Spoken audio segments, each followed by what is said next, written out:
Dalam surat Az-Zumar ayat 65, sungguh jika engkau menyekutukan Allah, niscaya aku akan hapus amalanmu. Wa laqad uhiya ilaika wa ilal ladzina min qablik la in asyrakta la yahbatanna 'amaluk wa la takunanna minal khasirin. Kata Allah, sungguh telah kami wahyukan kepada engkau wahai Muhammad dan nabi-nabi sebelum engkau, jika kau berbuat syirik maka akan gugur seluruh amalanmu. Tentunya Nabi Muhammad SAW tidak berbuat syirik, ya. Tapi ini sekedar seandainya Nabi Muhammad SAW dan saudara-saudaranya dari para nabi yang lain berbuat syirik, Allah tidak pandang bulu. Allah akan gugurkan amalan mereka. Apalagi selain para nabi. Ini ancaman keras dari Allah Subhanahu wa taala, tidak basa-basi dan tidak ada pandang bulu tentang masalah kesyirikan. Jika Muhammad SAW melakukan syirik, maka dia akan rugi di akhirat dan akan gugur seluruh amalannya. Meskipun Nabi tidak berbuat kesyirikan. Ini hanya seandainya hanyalah pengandaian. Kemudian khilaf di kalangan para ulama.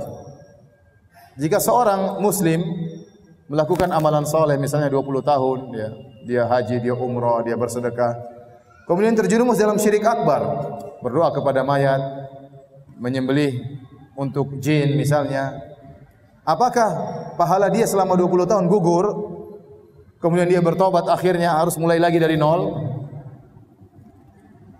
Maka sebagian ulama berpendapat iya. Kalau dia melakukan kesyirikan maka seluruh amalannya gugur. Kalau dia bertobat ulangi lagi dari nol. Ini perkara yang sangat mengerikan. Pendapat yang lain mengatakan tidak, maksudnya amalannya gugur kalau dia meninggal dalam kondisi apa? Syirik. Kalau dia tidak meninggal dalam kondisi syirik maka amalannya tidak gugur. Ini pendapat yang kedua. Karena Allah mengatakan dalam ayat yang lain fayamut wa huwa kafir. Barang siapa yang meninggal dalam kondisi kafir, faulaika habitat a'malum, itulah orang-orang yang gugur amalan mereka.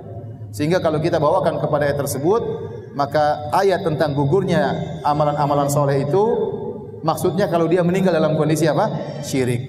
Maka pendapat kedua menyatakan jika orang sudah beramal soleh 20 tahun, dia melakukan kesyirikan, maka amalannya tidak gugur. Kalau dia bertobat, ya, maka dosanya hilang, amalan yang 20 tahun tetap terjaga. Kecuali kalau dia meninggal dalam kondisi apa? Syirik. Ini pendapat lebih ringan. Pendapat pertama tidak. Anda beramal saleh 20 tahun.